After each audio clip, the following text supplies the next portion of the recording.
Queridos amigos, boa noite a todos. Mais uma vez, graças a Deus, reunidos para mais um estudo do Evangelho.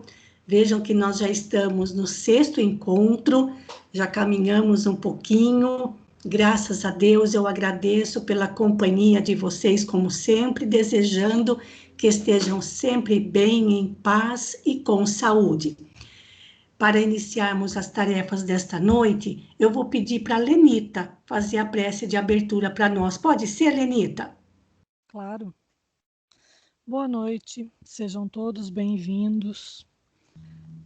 Que Deus, Pai Todo-Poderoso, nos permita que os bons espíritos possam estar conosco para nos orientar, nos intuir, nos ajudar a entender as orientações, os ensinamentos da noite, e que muitos irmãozinhos desencarnados que possam acompanhar a nossa reunião, os nossos estudos, possam também sair mais esclarecidos desses estudos.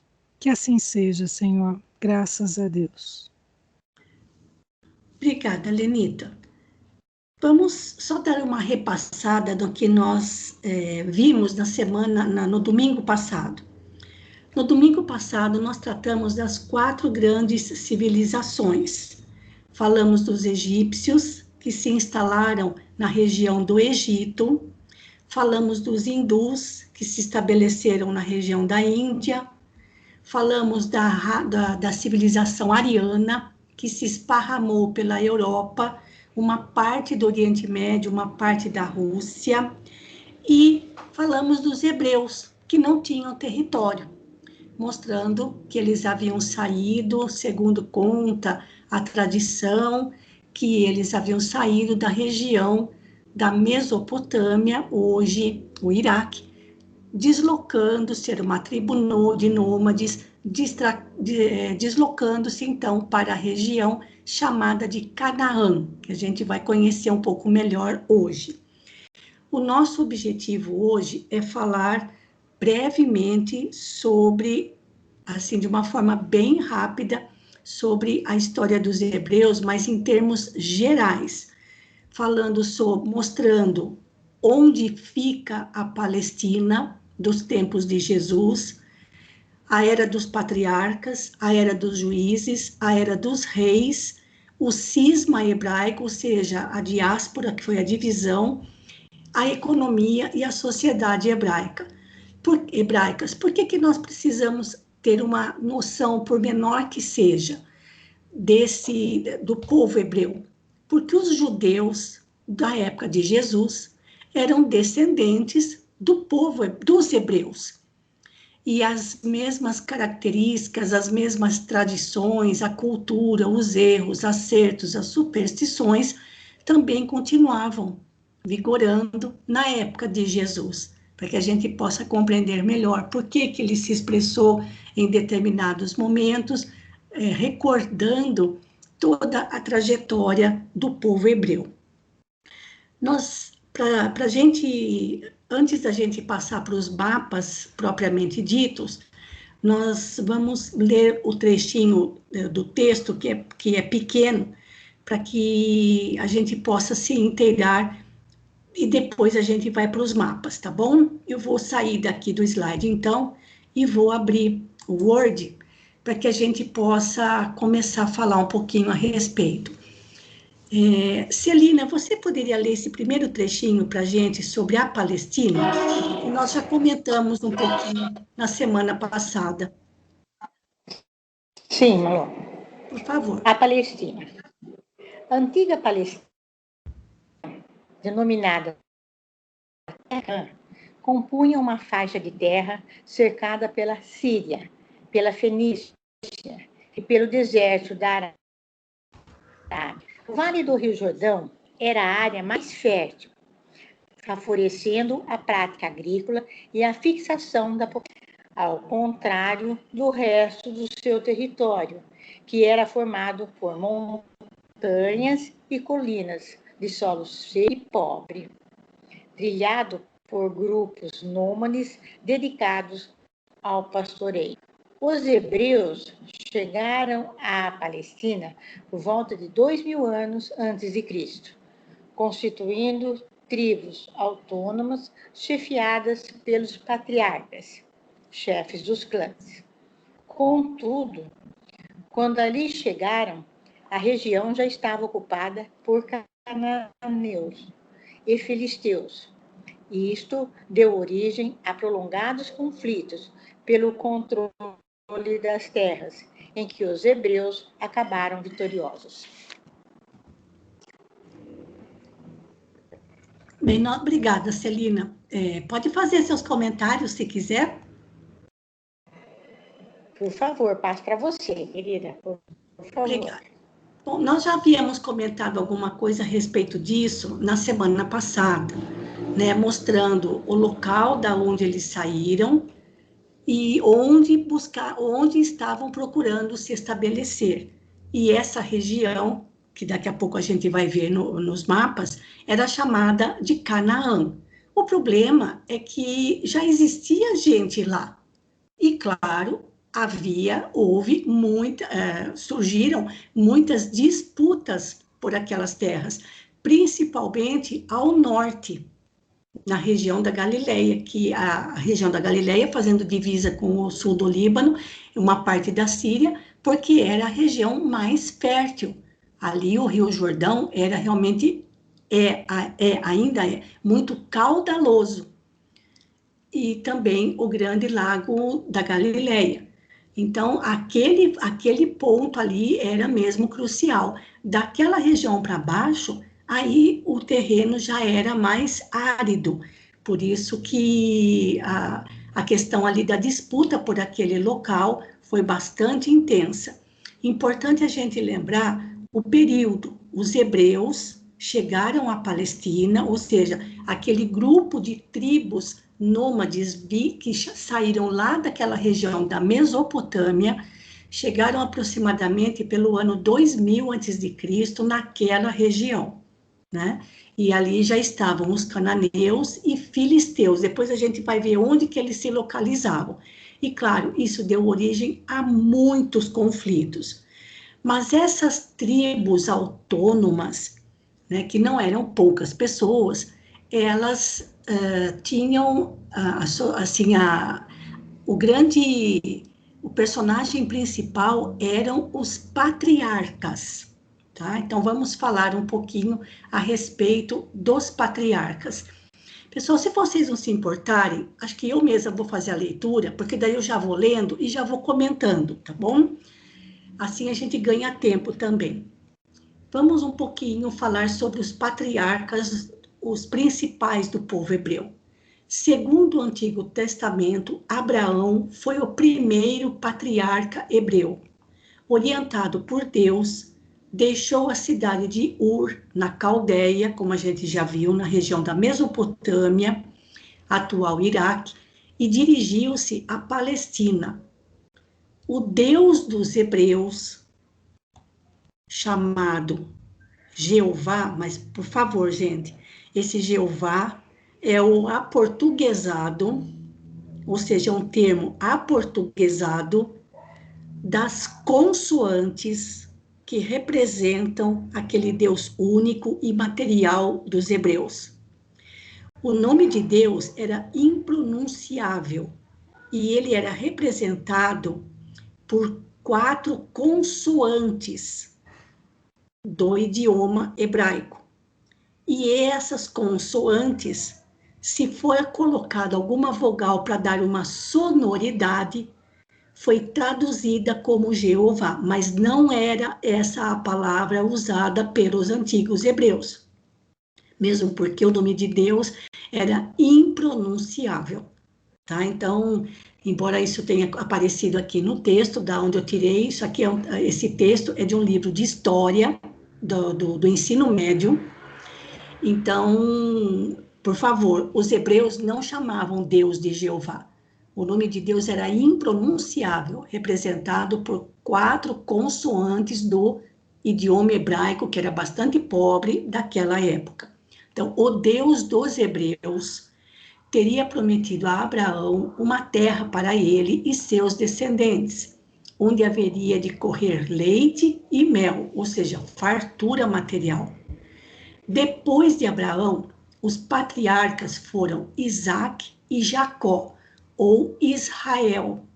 Então, Jacó, nós já comentamos a respeito dele, a respeito dessa palavra em estudos anteriores, e ao ser traduzido do hebraico para o grego, ele foi traduzido como Israel.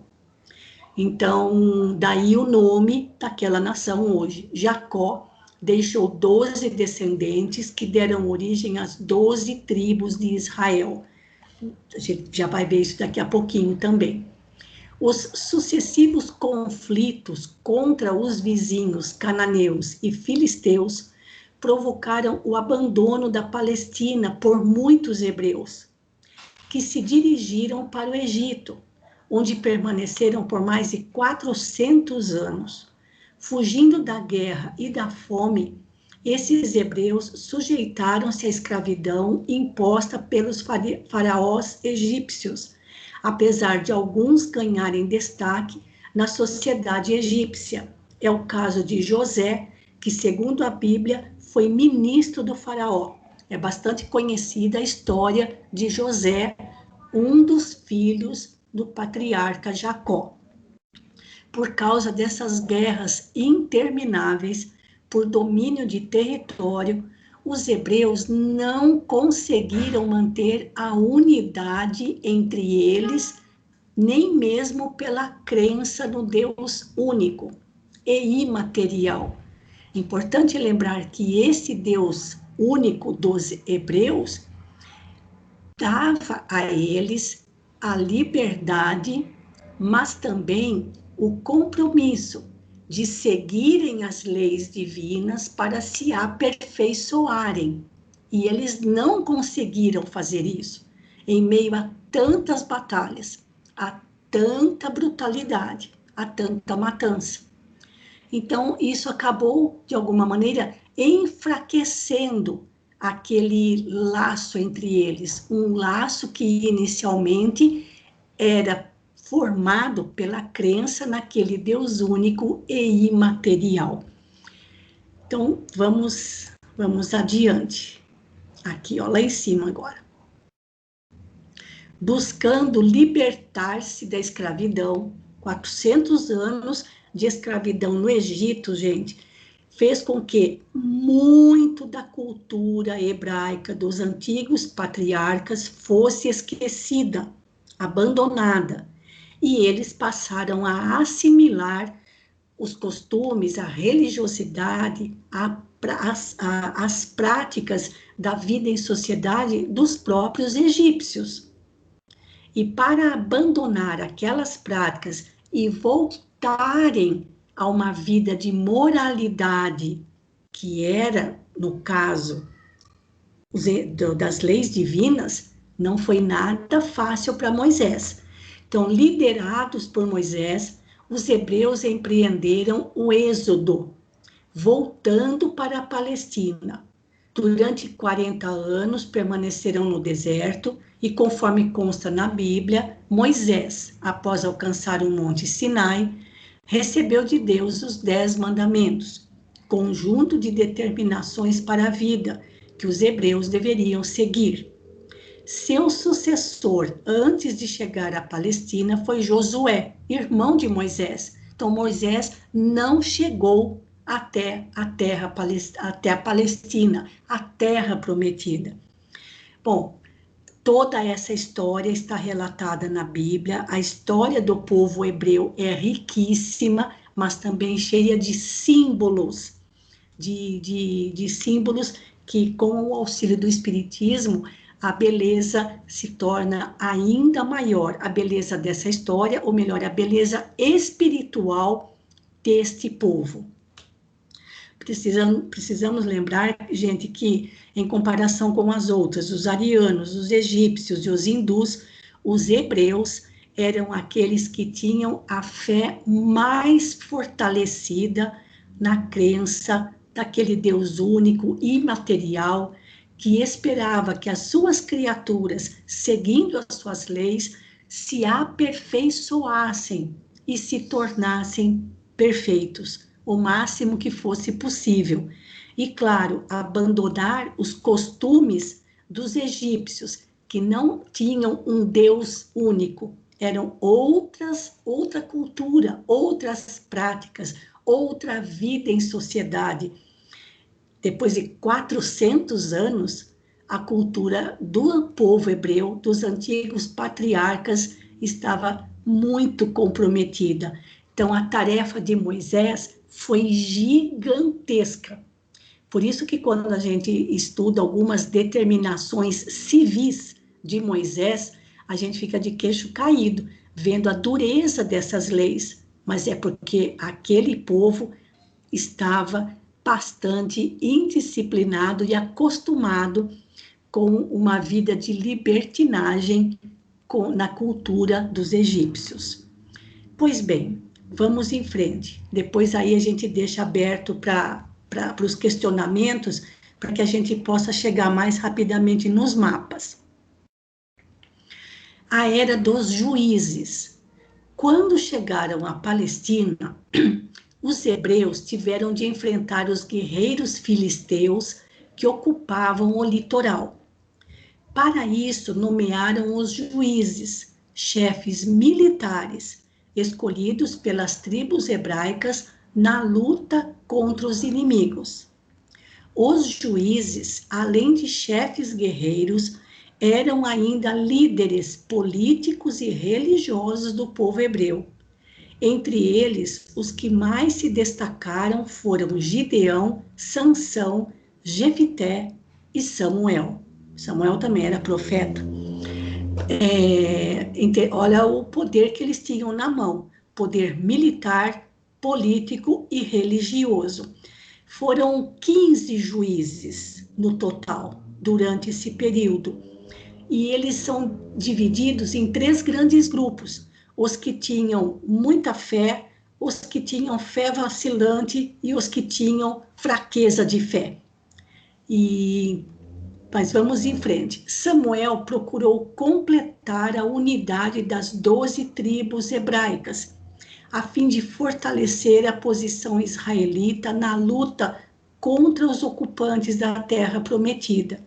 Com esse propósito, proclamou Saul como o rei dos hebreus. Então, com esse propósito, proclamou Saul como rei dos hebreus. Então, o primeiro rei dos hebreus, aproximadamente 1000 anos antes de Cristo, foi Saul, tá bom? Então, passada a era dos juízes, que foram 15 no total, vem a era dos reis, e foram muitos reis, porque não era um rei para toda a nação. Haviam reis para regiões. E façam uma ideia da disputa, até mesmo entre eles, né? Assim, não, aquela unicidade dos antigos hebreus já estava muito comprometida. Saul não teve sucesso na luta contra os filisteus e, vencido, suicidou-se. Somente com seu sucessor Davi, os inimigos acabaram definitivamente derrotados, iniciando a fase mais brilhante da história hebraica. Davi, célebre por ter vencido o gigante Golias, inaugurou um estado forte, dotado de exército permanente e de uma organização burocrática. Estabeleceu a capital em Jerusalém e expandiu-se, conquistando as terras a leste do Rio Jordão e parte da Síria. Leste do Rio Jordão é onde hoje fica a Jordânia. Então, vejam bem, gente, o juiz, assim como o rei, ele tinha que ser chefe militar, religioso e político, tudo ao mesmo tempo. E realmente, a partir de Davi, o Estado o Estado israelita, vamos dizer assim, realmente ganhou força e cresceu, porque conseguiram derrotar aqueles que estavam lá primeiro do que eles. Vejam que coisa, né? Conseguiram derrotar aqueles que haviam chegado primeiro naquele lugar e tomaram o território. Depois de Davi, o próximo grande rei de Israel foi Salomão, filho de Davi. Então, sob o governo de Salomão, a partir do ano 966 a.C., o reino hebraico conheceu a estabilidade e a riqueza, especialmente em função de importante desenvolvimento comercial. Foram construídas obras públicas grandiosas, como o Templo de Jerusalém, dedicado a Jeová, ou seja, ao Senhor dos judeus, onde foram guardadas as tábuas da lei, contendo os 10 mandamentos. Mas, claro, onde tem muita riqueza, também tem muita disputa de interesses. A opulência alcançada por Jerusalém era, contudo, obtida através da cobrança de pesados impostos. Parece que não mudou muita coisa, né, gente, na atualidade. Isto gerou descontentamentos que, somados à morte de Salomão, ativaram uma disputa pela sucessão do monarca. O resultado foi o fim da unidade política do povo hebreu, que se dividiu em 2 reinos. O de Israel, formado por 10 tribos e capital em Samaria, e o de Judá, com 2 tribos e capital em Jerusalém. Então, as 12 tribos, ou os 12 territórios, foram divididos em 2. Um grupo com 10 tribos, e a capital em Samaria, e outros 2 que ficaram na região de Judá. A gente vai ver isso daqui, onde ficava isso, tá bom? Esta divisão, ocorrida em 926 a.C., enfraqueceu os hebreus diante de outros povos expansionistas, que não é porque eles estavam lá que as lutas tinham terminado, porque ao redor de Israel, todos os povos eram pagãos, e a cultura desses povos pagãos também começou a se misturar com as práticas religiosas dos judeus. Em 721 a.C., Sargão II, rei dos assírios, conquistou Israel. Já o reino de Judá, Israel, cuja capital ficava em Samaria, que era a parte de, vamos dizer assim, era o lado norte do território. Já o reino de Judá, ao sul, onde ficava Jerusalém, foi dominado em 586 a.C. por Nabucodonosor, da Pérsia, que levou muitos hebreus como escravos para a Babilônia, iniciando o chamado cativeiro da Babilônia. Lá volta uma turma de novo para a Babilônia. Quando, em 539 a.C., Ciro I, da Pérsia, conquistou a Babilônia, olha a briga por território, os hebreus foram libertados, retornando à Palestina. Reconstruindo o Estado hebraico na região de Judá, os hebreus, agora denominados judeus, permaneceram, porém, sob o domínio persa. Então, vejam, gente, que é uma história cheia de lutas, desculpa, com muitas batalhas. E tudo isso é descrito minuciosamente no Antigo Testamento.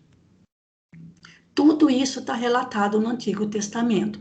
A história do povo hebreu e, consequentemente, depois a história do povo judeu, todos os detalhes, todos os erros, acertos, as batalhas enfrentadas por eles, tudo isso está descrito no Antigo Testamento.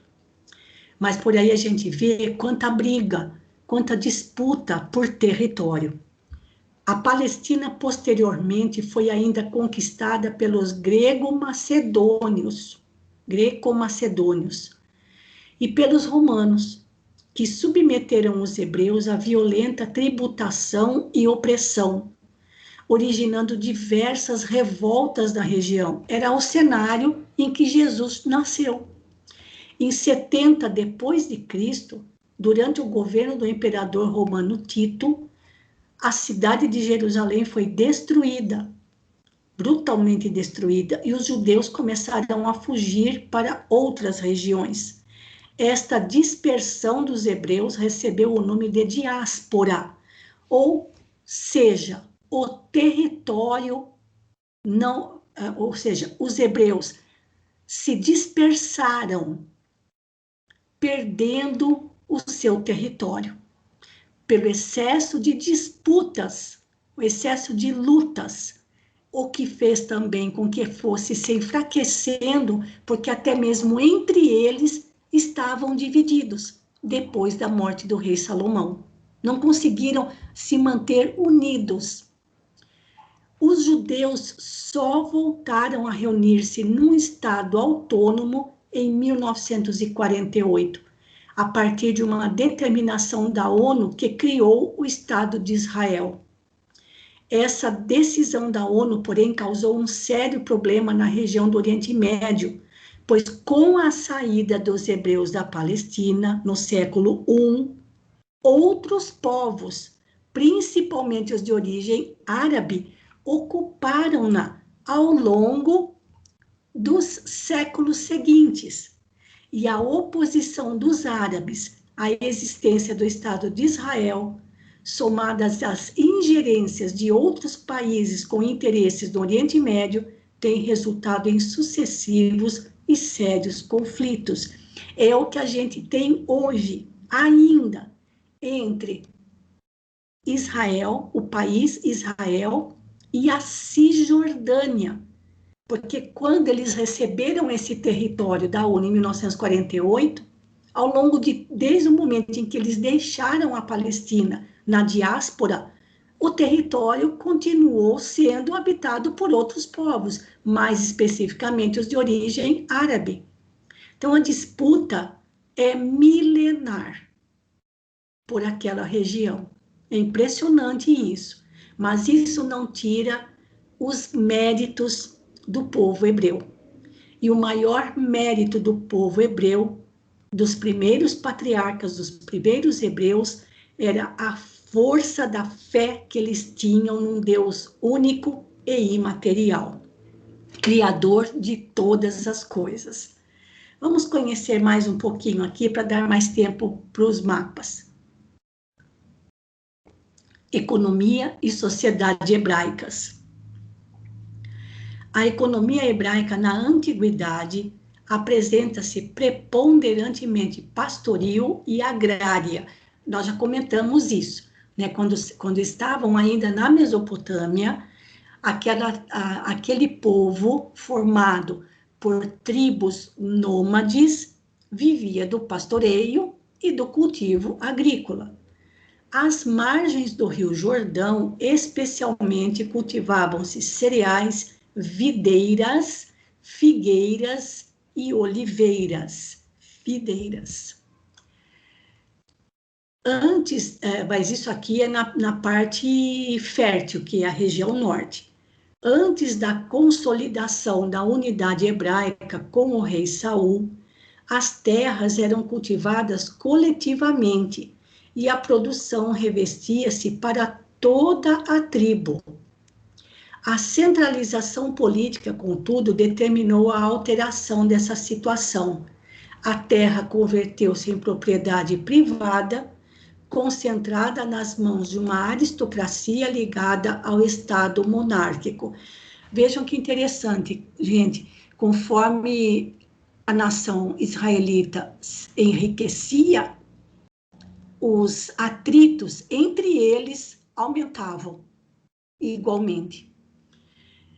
Durante o reinado de Salomão, graças à sua privilegiada localização geográfica, e isso é verdade, A Palestina, que se situava na confluência de importantes rotas terrestres, ligando Egito, Fenícia e Mesopotâmia. Fenícia hoje é o atual Líbano, assistiu a um grande desenvolvimento de seu comércio regional. Por que é rota? Porque é a saída do Oriente Médio para o mar Mediterrâneo. Na sociedade hebraica, os camponeses, pastores e escravos formavam a maior parte da população, submetidos a vários tributos, trabalhos obrigatórios e ao serviço militar. Como camada intermediária, achavam-se os burocratas e comerciantes.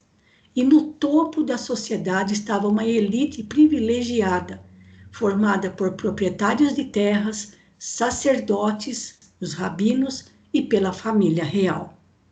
Ou seja, gente, muito do que aconteceu entre eles, em sociedade, os atritos, são situações que continuam ocorrendo hoje em todos os cantos do nosso planeta. Nós não vamos nos aprofundar nesses detalhes, a não ser que ao longo dos nossos estudos do Evangelho, o assunto venha à tona novamente em alguma passagem que a gente venha a estudar. Eu vou voltar de novo lá no PowerPoint para a gente conhecer um pouquinho a região. Estão visualizando bem? Ok aí? Sim. Ok, Marisa. Ok, tá bom, tá jóia. Bem, vamos conhecer a Palestina. Aliás, gente, a palavra Palestina significa terra dos filisteus. Nós vamos ver onde eles estavam. Então, a Palestina nos tempos de Jesus era muito maior do que é Israel hoje. Então, vamos começar aqui por baixo, olha, a região da Judéia, aqui embaixo, onde estavam cidades como Jerusalém, Belém, Hebrom, e todo essa corzinha roxa aqui era domínio de Pôncio Pilatos. Aqui o Mar Morto. Essa região em amarelo, a Decápolis, que significa 10 cidades, e aqui em laranja. Então, esse lado aqui em amarelo, e a Decápolis, hoje é a Jordânia. E aqui em cima, a Gaulanítide é uma parte da Síria. Então, o que a gente vê é que realmente era bem mais extenso do que a gente tem hoje em Israel. E aqui em amarelo, ao norte, a Galileia, onde está o grande lago da Galileia. E o Rio Jordão tem a sua nascente lá em cima, no Monte Hermon, olha lá, olha. Então, nesse trecho, até desaguar no Mar da Galileia, ele é muito caudaloso. Então, a região fértil desse canto é justamente a que pega a região da Galileia e aqui da Fenícia, o atual Líbano. Então, a disputa dos países ou das terras que ficavam em região muito desértica, ou seja, região árida, imprópria para a lavoura, tinham grandes interesses nessa faixa, é uma faixa vertical, estreita e comprida, que liga o Oriente Médio ao Mar Mediterrâneo, e aqui embaixo o Egito. Aqui, o que nós temos aqui, ó, a Gaulanítide, a Decápolis e a Pérea já eram regiões de não-judeus. E os judeus concentrados mesmo, mais aqui na região da Galileia, aliás, aqui embaixo, da Judéia. Os samaritanos ao meio e a Galileia ao norte. Qualquer pessoa que estivesse na Galileia e tivesse que descer para Jerusalém, teria que passar pela Samaria. Mas em outros momentos a gente vai trabalhar mais detalhadamente com isso. Essa era a Palestina nos tempos de Jesus. Mas antes de se tornar isto, ela foi assim, olha. As 12 tribos de Israel, pegando mais ou menos, ou talvez até mais, daquela região. Aqui estão divididas, então, o que era Canaã?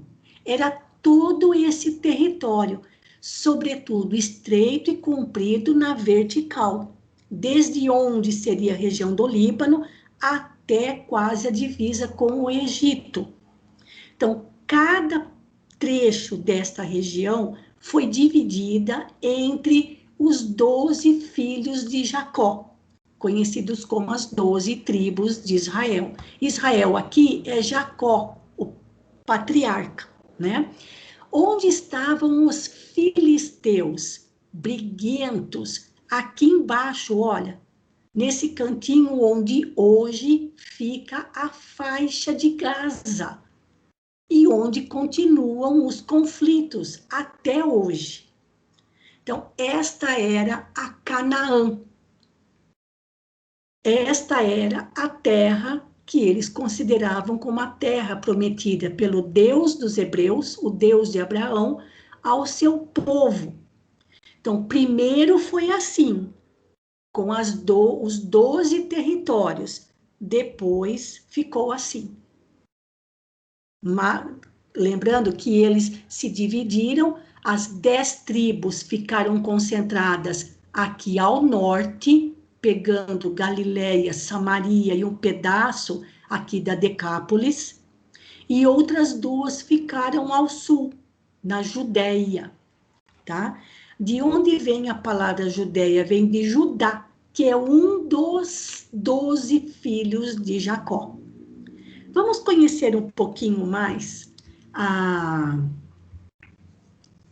disposição desses 12 filhos. Vamos conhecer a árvore genealógica. Então, começando por Abraão, o primeiro grande patriarca que se uniu a Sara e teve o filho Isaque.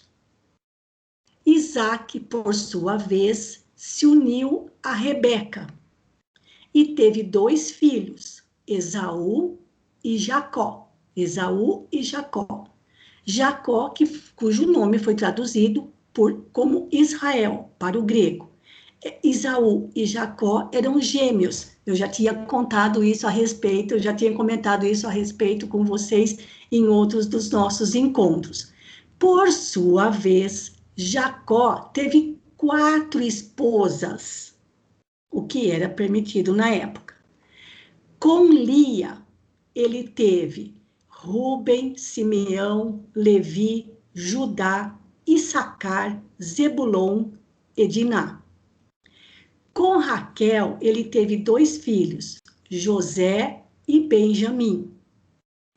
Com Bila, também teve mais 2, Dan e Naphtali. E com Zilpa teve mais 2, Gade e Asser. Quem são os 12 filhos? Bom, Levi, filho de Jacó, com Lia, não recebeu nenhuma terra, porque todos os descendentes de Levi seriam responsáveis pelos ofícios religiosos no templo. E isso já foi determinado aí, porque na vivência da cultura religiosa dos hebreus, alguém tinha que ficar responsável pelos ofícios no templo, mesmo que esse templo inicialmente fosse uma tenda no deserto. Então, todos os descendentes da tribo de Levi seriam responsáveis pelos ofícios religiosos. Tanto é que essa tradição continuou, porque para ser um sacerdote no templo, era necessário que esse sacerdote fosse descendente da tribo de Levi. Então, Levi ficou de fora. Diná, mulher, não ganhou absolutamente nada. José, que era filho de Jacó com Raquel, lembrando, não sei se vocês se lembram da história, que José foi vendido para os egípcios por seus irmãos a troco de um prato de lentilhas. E José, que depois se tornou verdadeiramente ministro do faraó, teve 2 filhos, Efraim e Manassés. Então, Jacó era avô de Efraim e Manassés. Ao invés de dar um território exclusivamente para José, que não voltou a viver na Palestina, ele deixou 2 territórios, um para cada filho de José. Então, vamos contar, olha, 1, 2, tirando Levi, Diná e José. Então, fica 1, 2, 3, 4, 5, 6, 7, 8 com Benjamim, 9, 10, 11 e 12 com Aser. Então, esses são os 12 que receberam terras divididas na região chamada de Canaã. Uma região estreita na vertical, fazendo costa com o mar Mediterrâneo. Vejam como Manassés, vamos voltar ali nos filhos de José, Manassés e Efraim. Vejam como Manassés recebeu um pedação de terra, e Efraim junto com ele aqui. Então, o que está escrito aqui são os nomes dos filhos de Jacó, fazendo aqui divisa com os filisteus, tá bom? Então, tá aqui a descendência dos 12 filhos de Jacó, as 12 tribos de Israel. Quando eles saíram do Egito, liderados por Moisés, aquele grupo de pessoas, que era um grupo muito grande de pessoas, eles foram divididos de acordo com as tribos das quais eram descendentes. E a caminhada deles ao longo do deserto era feita de acordo com esses agrupamentos. Olha que coisa interessante, gente. Não somente quando elas se estabeleciam, ou mesmo ao longo das suas caminhadas. As 12 tribos ficaram divididas assim. Ao centro ficava a tenda com os objetos do culto dos hebreus. À frente, os descendentes das tribos de Benjamim, Efraim e Manassés. À esquerda, os descendentes das tribos Gade, Ruben e Simeão. Na parte de baixo, Issacar, Judá, Zabulon, e à direita, Neftali, Dan e Aser. E cada agrupamento, em cada ponta, era representada por um animal, claro, das constelações, né, gente? Olha lá, touro, aquário, leão, escorpião. Agora, o que mais me impressiona é que este modo de se agrupar forma o símbolo da cruz. E eu me pergunto, quem foi que deu essa ideia para Moisés? De agrupar as 12 tribos desta maneira, em torno da tenda onde era guardada e levada as leis divinas, os 10 mandamentos. Olha que coisa incrível isso, gente. Então, nós temos aqui os 4 braços da cruz e em cada braço 3 tribos. E era dessa maneira que eles se assentavam no deserto. Então, da maneira como Moisés arrumou e agrupou aquelas pessoas, os descendentes dos hebreus, mais de 400 anos, todos os descendentes de cada tribo, foi arrumada desta maneira. Isso é uma coisa impressionante, não é? Agora, não fica por aí. Vamos dar uma espiadinha, porque quando a gente fala no templo ou no tabernáculo, que significa tenda no deserto, na verdade era uma tenda, onde ali se guardavam e se levavam os 10 mandamentos. Mas vamos dar uma espiadinha mais de perto nessa tenda? Olha o símbolo, gente. E isso continuou vigorando também no templo em Jerusalém. Primeiro, o altar do sacrifício, onde os animais eram mortos e alguns queimados. A pia onde se lavavam as mãos após o sacrifício. Depois da horizontal, o candelabro com azeite representando a vida, o altar do incenso ao meio, porque o incenso fumegava dia e noite, representando o Espírito Divino, e a mesa dos pães sem fermento, os pães da proposição, representando também o sofrimento ao longo da jornada no deserto. E na parte principal, no topo, o local onde os 10 mandamentos eram guardados. Então, na tenda, e tudo isso não era gigantesco no deserto, claro, gente, era tudo dentro de uma pequena tenda.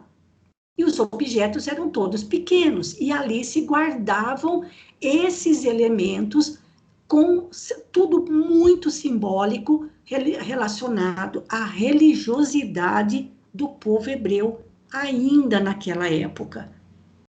E tanto o deslocamento com as 12 tribos, quanto a maneira como a tenda era arrumada por dentro, formavam o símbolo da cruz. Isso é impressionante. Dá vontade de perguntar, mas Moisés, quem foi que te deu essa ideia para você organizar exatamente desse jeito? É incrível, né, gente? Vamos dar mais uma espiadinha na caminhada dos hebreus?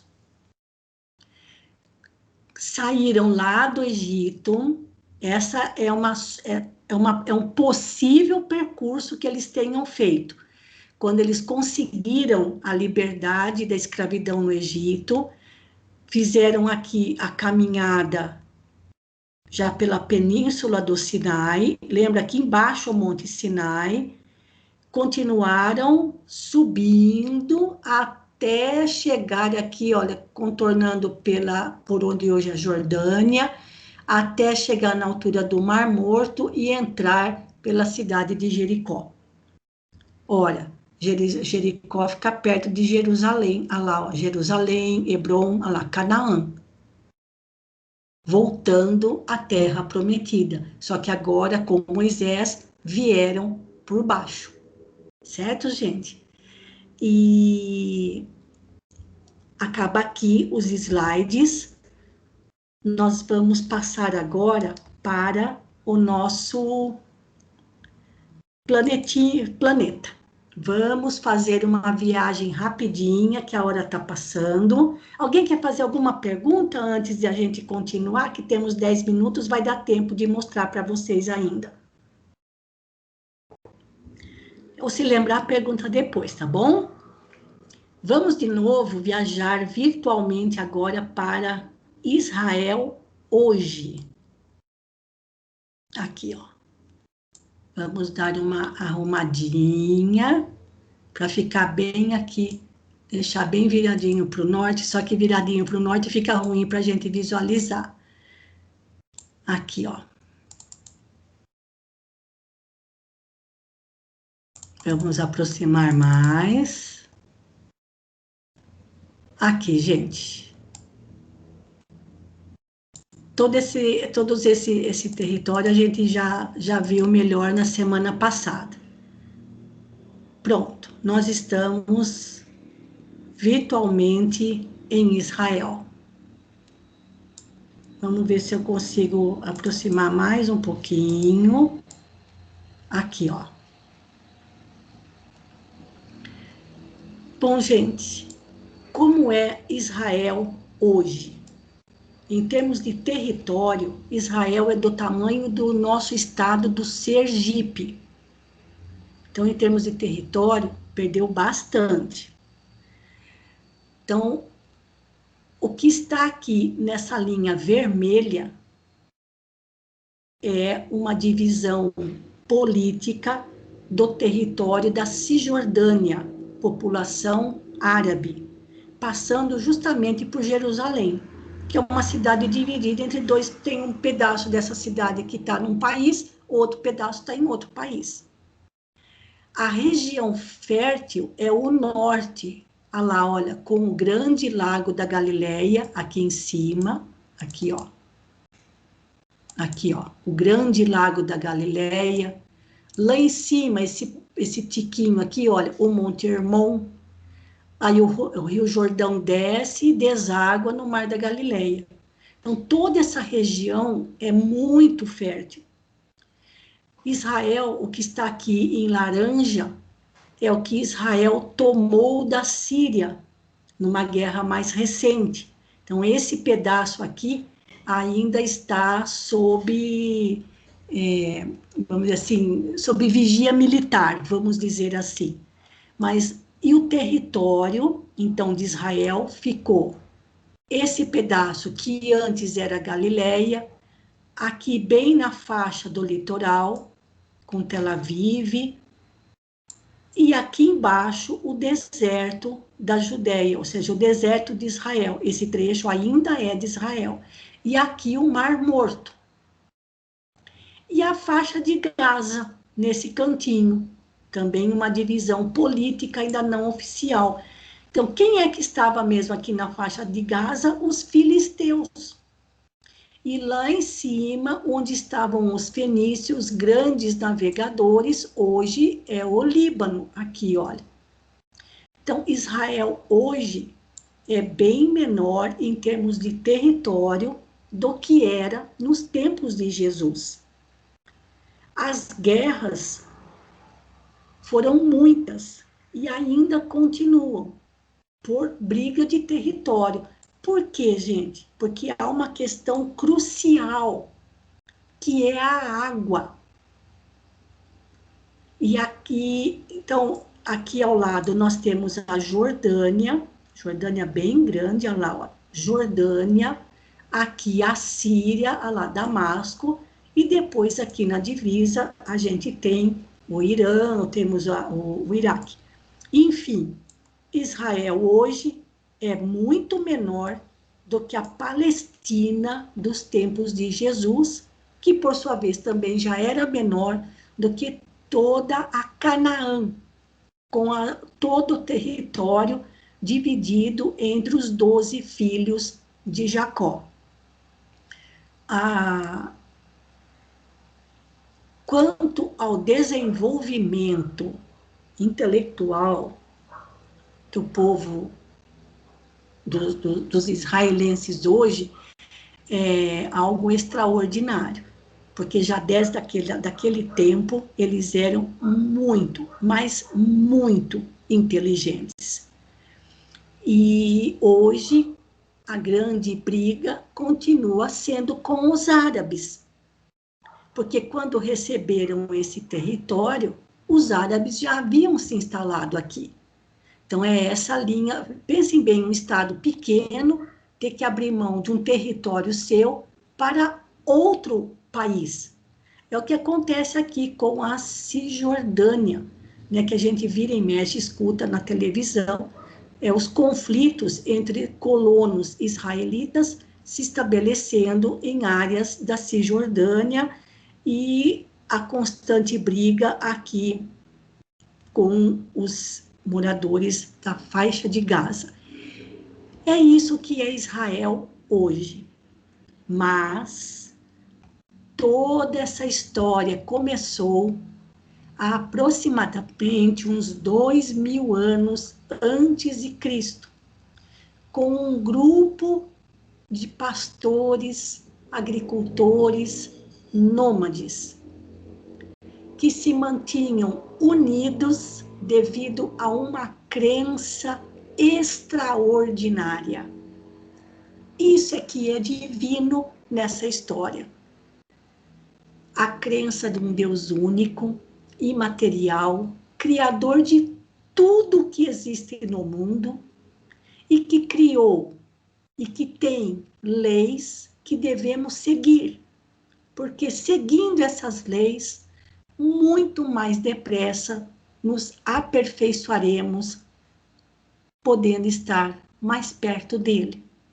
Essa era a grande crença, tão forte entre o povo hebreu, mas que não foi o suficiente, não foi suficiente quando ficaram ricos demais. Alguma colocação, gente, dessas...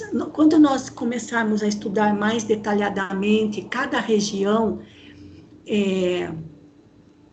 onde ficava a Galileia, onde está Samaria, é fácil de guardar. A Galileia ficava ao norte, perto do grande mar da Galileia, a Samaria no meio, e a Judéia aqui embaixo, onde está Jerusalém. O Mar Morto e o Rio Jordão sai lá de cima, aqui, ó. O Rio Jordão sai daqui do Monte Hermon, olha lá, Monte Hermon, desce, deságua no grande lago da Galileia, continua descendo, ficando cada vez mais seco, até desaguar no Mar Morto. Então, dependendo do momento que a gente estiver estudando, a gente vai analisar com mais detalhe cada região, tá bom? Vamos analisar um pouquinho no geral, para terminar. Quando a gente pergunta, então, direcionando aqui para o norte, onde fica a Palestina? Onde está a Palestina de Jesus? Onde está a terra prometida? A Canaã dos hebreus? Num lugarzinho tão pequeno, em termos de território, se formos comparar com o Brasil, tão pequeno. Uma nação cercada por povos pagãos por todos os lados. Foi justamente nesse cantinho, quase imperceptível quando a gente olha no globo, no planeta, foi ali que Jesus escolheu para nascer. Então, por que ele escolheu nascer ali? Porque era justamente ali, naquele cantinho que hoje nós chamamos de Israel, que estavam os descendentes dos grandes patriarcas do povo hebreu. E naqueles corações, pelo menos algo já estava sedimentado, que era a crença num Deus único e imaterial, criador de todas as coisas, ao qual Jesus chamava amorosamente de paizinho. Tá bom? Com isso nós terminamos. Eu vou voltar então para a tela do Skype, finalizando, ou melhor, eu vou voltar na nossa página lá do nosso NEP para finalizar. Alguém quer fazer alguma colocação? Temos aí pelo menos mais um minutinho, 1 ou 2, se alguém quiser fazer alguma colocação. Senão já vamos partir para a nossa prece final.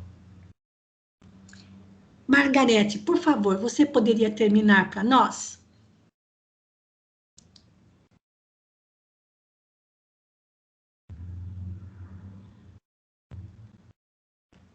Consigo. Nossa, eu não estava conseguindo abrir o microfone, desculpa. Então vamos todos, unindo nossos pensamentos em gratidão a Deus por permitir que consigamos entrar em contato mais próximo com os ensinamentos de Jesus. Agradecer a Jesus por ter se disposto, com toda a sua evolução, com toda a sua luminosidade, vir até nós, neste pequeno território de hoje, nos ensinar, nos trazer esta cartilha de amor e bondade, este caminho a ser trilhado por nós. Muito obrigada, amigos que nos acompanharam, tanto na forma de inspiradores, como na forma de assistência. Que o nosso grande Pai abençoe a todos, encarnados e desencarnados, neste final de noite, visitando nossos lares, nossos corações, nossas mentes, fortalecendo no amor e na paz. Que assim seja. Obrigada, queridos amigos, pela companhia de vocês, mais uma vez. Bom descanso, bom restinho de domingo, uma abençoada semana e até amanhã, se Deus quiser. Um grande abraço, fiquem todos com Deus. Muito obrigada. Boa noite, pessoal. Até amanhã. Boa noite a todos. Fiquem com Deus. Fiquem com Deus.